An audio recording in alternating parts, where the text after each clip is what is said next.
Assalamualaikum warahmatullahi wabarakatuh. Sahabat cinta Quran, saya mengajak sahabat semuanya untuk berkontribusi di program Syiar Quran yang di dalamnya ada program membebaskan buta aksara Quran, program mencetak 1 juta dai Quran, dan beasiswa untuk para penghafal Quran, dan juga program sosial dan kemanusiaan.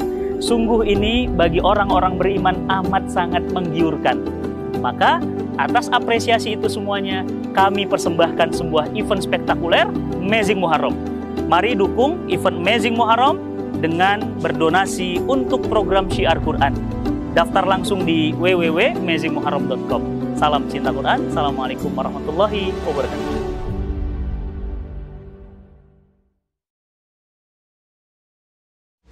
Abu Sufyan belum masuk Islam, dan setelah dia masuk Islam, dia ceritakan hadis ini yang ada di dalam Sahih Bukhari.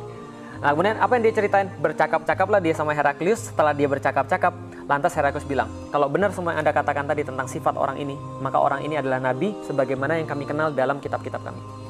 Maka sampaikan bahwa kalau dia ada di depan saya akan cium kaki dia, dan kalau dia mau tahu kekuasaan dia sebentar lagi akan sampai di depan saya. Maka dia kumpulin seluruh orang-orang pembesar-pembesar, dia bilang, kita masuk Islam aja. Seluruh pembesar bilang, heboh, oh gila ini.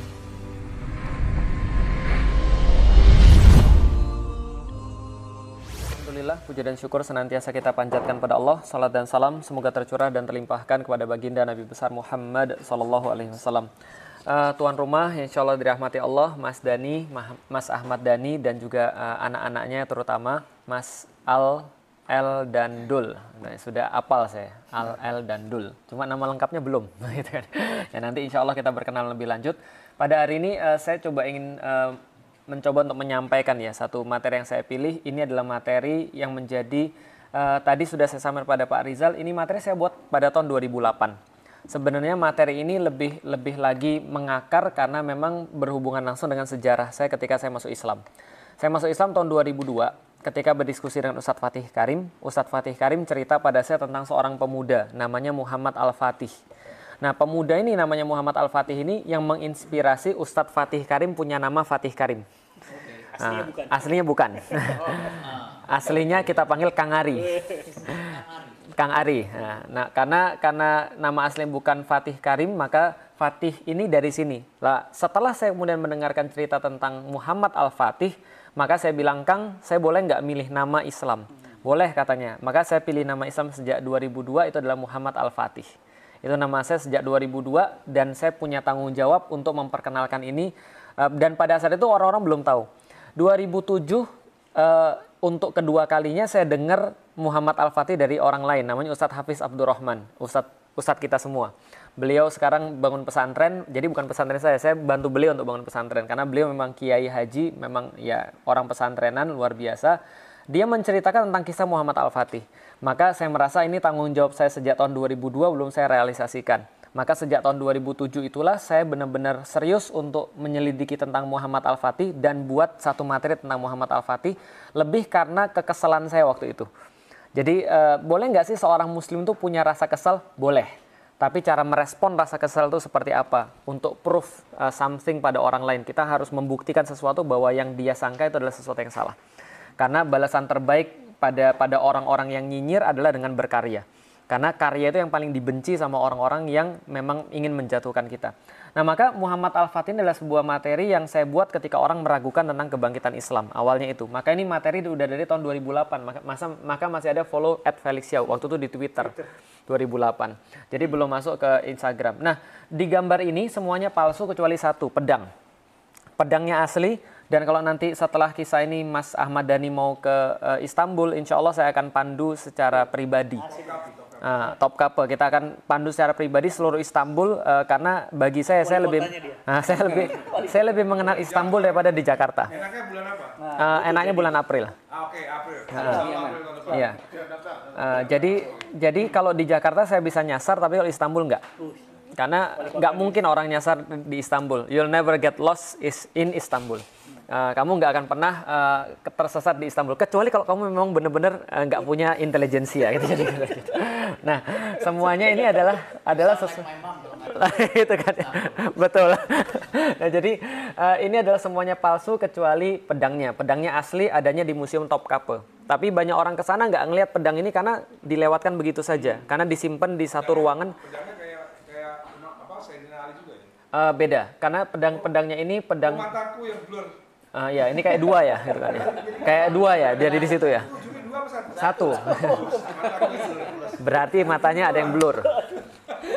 Nah ini pedangnya sekitar 1,5 meter, tengahnya ada inskripsi dalam bahasa Arab, doa dia kepada Allah. Dan salah satu doa dia itu yang menariknya adalah dia pertama memuji Allah yang telah menurunkan ayat-ayat yang bercahaya, memperkuat kaum muslimin dengan kemudian pedang-pedang dan kemudian dengan agama yang benar. Lalu kemudian yang paling menarik adalah semoga yang mendekati pedang ini adalah leher-leher orang yang ingkar kepada Allah. Jadi Lord of the Ring mungkin. Iya bisa jadi dari situ. Iya, betul, hampir sama gitu kan ya. Nah, ini adalah Tanah Muhammad Al-Fatih. Pertama-tama saya cobain jelasin satu konsep tentang bisyarah Rasulullah Shallallahu Alaihi Wasallam. Bisyarah ini adalah kalau dalam bahasa Indonesia, kadang-kadang orang ngundang ustadz, terus tanya, mohon maaf ustadz, bisyarahnya berapa ya? Saya waktu itu bingung, kenapa? Karena dalam bahasa Arab yang saya pahami, bisyarah itu bisyarah itu artinya adalah kabar gembira. Sedangkan orang-orang di Indonesia, ustadz-ustadz mengartikan bisyarah sama dengan amplop. Mungkin karena ustadz tuh seneng ketika dikasih amplop gitu kan ya. Nah maka kabar gembira itu adalah bisyarah. Bisyarah adalah kabar gembira dari Rasulullah Shallallahu Alaihi Wasallam. Bagi saya kabar gembira ini adalah sesuatu yang menjaga saya agar tetap on track. Ketika saya lagi lesu, ketika saya lagi futur, ketika saya lagi merasa lemes, ketika saya lagi merasa bahwa kayaknya ini susah banget, maka saya selalu ingat bisyarah. Ibarat kata seperti apa? Seperti tempat berteduh di tengah-tengah terik. Dan seperti tempat berharap ketika kita lagi putus asa. Jadi ini adalah bisyarah. Singkat cerita, bisyarah ini adalah sebuah kabar daripada Allah dan Rasul berkaitan tentang masa depan yang kita belum mampu lihat, tapi kita senang. Karena itu yang ngasih tahu adalah Allah dan Rasulnya. Contoh, surga itu bisyarah. Ketika kita lagi lemas, kemudian kita dikasih tahu tentang surga. Contoh lagi misalnya, ketika kita lagi bingung, ketika kita lagi merasa lemah, Allah kasih tahu, nanti di surga tuh kalian sudah disediakan gini-gini loh. Kalian sudah disediakan balasan-balasan yang terbaik loh. Maka perbuatlah sekarang. Itu membuat kita semakin semangat. Salah satu bisyarah adalah surganya Allah. Tapi tidak melulu bisyarah itu berkaitan dengan masalah akhirat. Tapi juga berkaitan dengan masalah dunia. Contoh seperti apa? Contoh seperti ini. Jadi ini adalah sedikit bicara tentang sejarah. Ini peta ini diambil sekitar tahun 620-an atau lebih tepatnya 622 Masehi. Peta ini dulu nggak ada dunia seribet sekarang. Dunia zaman dulu gampang, cuma dibagi dua. East, West, selesai. Sama kayak Roma. Betul. East, West. Tapi tadi bisyarah menarik. Jadi kalau di sini amplop ya. Amplop. Jadi translasinya angpau. Nah, betul. Angpau itu termasuk bisyarah. Nah, yang namanya Is adalah Persia. Persia adalah peradaban tua banget, peradaban yang ya sangat tua lah. Waktu itu ketika tahun 622, dia sudah berusia kira-kira 1173 tahun. Peradaban tua, peradaban lama, peradaban yang besar banget dan dia menguasai sekitar 7,4 juta kilometer persegi. Jadi hampir sekitar 3,5 kali lipatnya Indonesia. Sama laut-lautnya sekalian. Nah, sedangkan Romawi ini menjadikan lautan Mediterania sebagai lautan pribadi mereka. Nah, ini lihat, ini lautan Mediterania nih. Ini lautan pribadinya orang-orang Romawi. Maka dikatakan sebagai ya lautnya Romawi. Nah, karena mereka menguasai lautan sebegitu besar, maka mereka punya kesempatan untuk membuat sebuah armada laut paling hebat di dunia. Sorry aku interupsi ya. Itu kan tahun 620 ya. Ya kan? 650 tahun. 650 tahun. Oh iya, petanya 620-an tahun Masehi. Berarti itu udah sisa-sisa dari Imperium Romawi. Betul. Sebenarnya Romawi udah nggak ada. Udah sisa-sisa aja, kecil-kecil aja itu. Betul, sisa-sisa Persia sekaligus kebangkitan Romawi Timur. Tapi pecah-pecahnya Romawi Barat.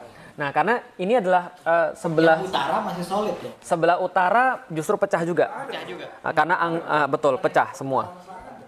Nah, jadi kalau kita lihat ini adalah Persia, mereka bersatu, tapi sudah sisa-sisa karena memang sudah sangat lemah sekali karena mereka sering perang berdua kan.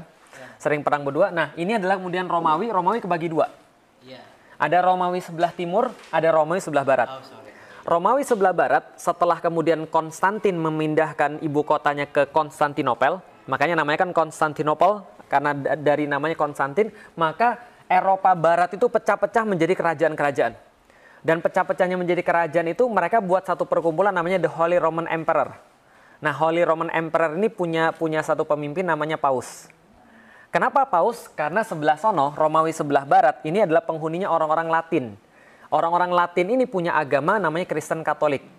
Sedangkan orang-orang Romawi sebelah timur, yang sebelah ini yang warna ungu ini punyanya orang-orang Yunani yang pertama kali menerima agama Nasrani.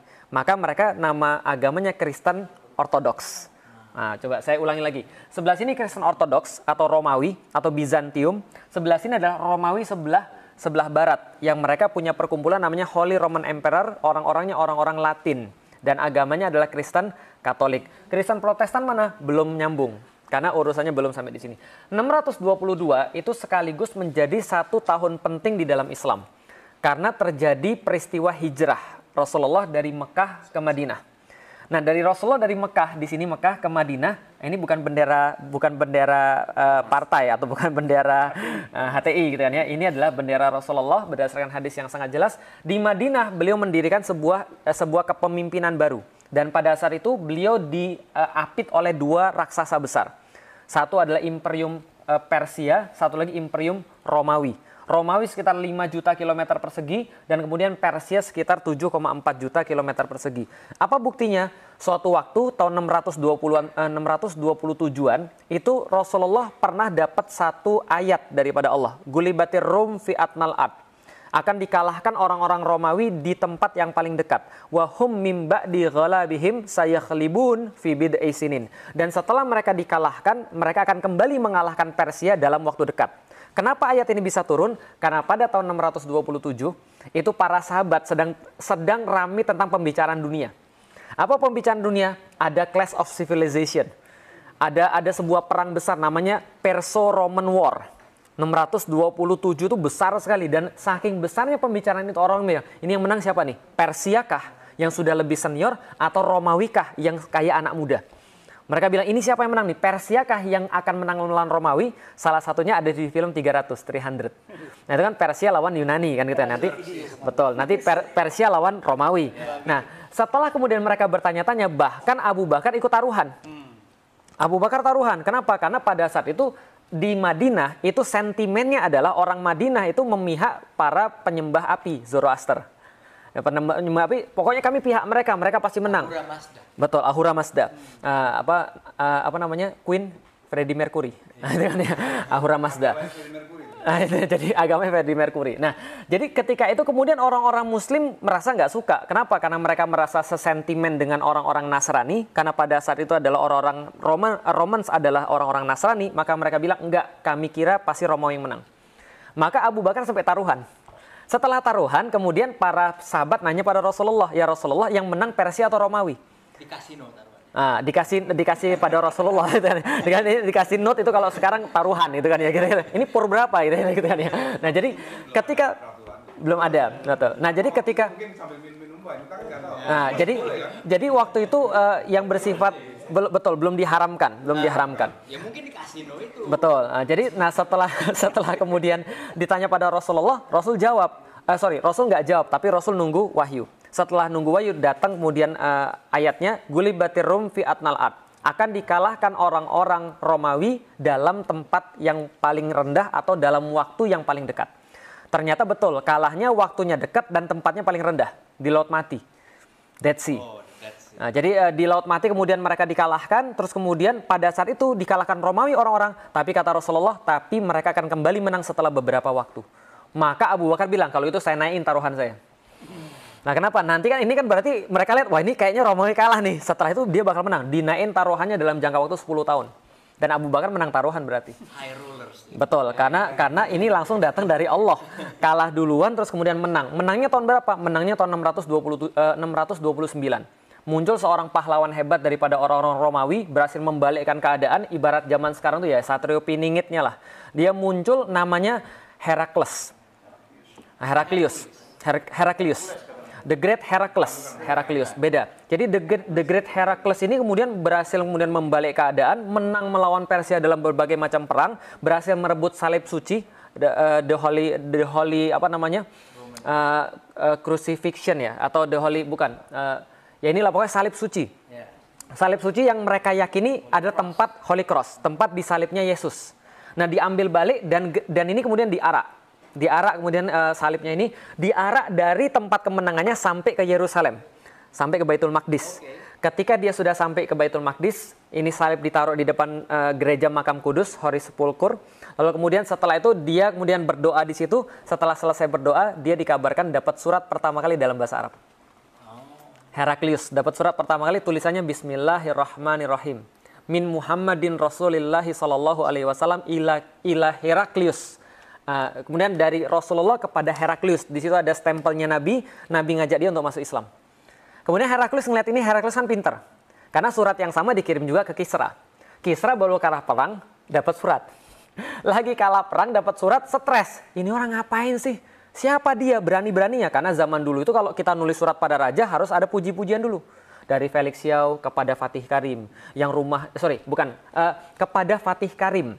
Yang punya rumah besar, yang punya duit banyak, yang punya mobil banyak juga, yang anak-anaknya juga banyak, istri-istrinya baru satu, misalnya istri baru satu, dan dari Felix hambamu yang hina pengen minta bantuan, kan gitu kan ya? Itu kan cara untuk dulu orang berkorespondensi.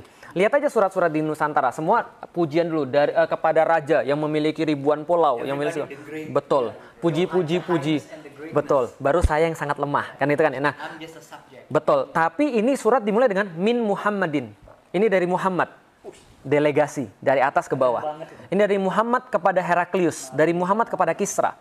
Ketika Kisra baca itu langsung dirobek suratnya. Karena dia bikin same level. Betul.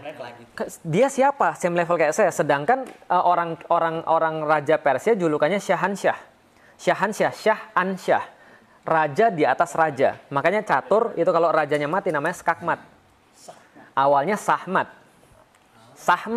Raja mati. Nah, itu kan permainan Persia. Nah, setelah dirobek, orang-orang yang nganterin surat mau dibunuh, dia datang pada Rasulullah, ya Rasul ini suratmu dirobek. Rasul langsung berdoa, semoga Allah merobek-robek kekuasaan dia, sebagaimana dia merobek-robek kekuasaan saya, surat daripada saya. Benar, akhirnya setelah ini terjadi, ini hancur, berantakan.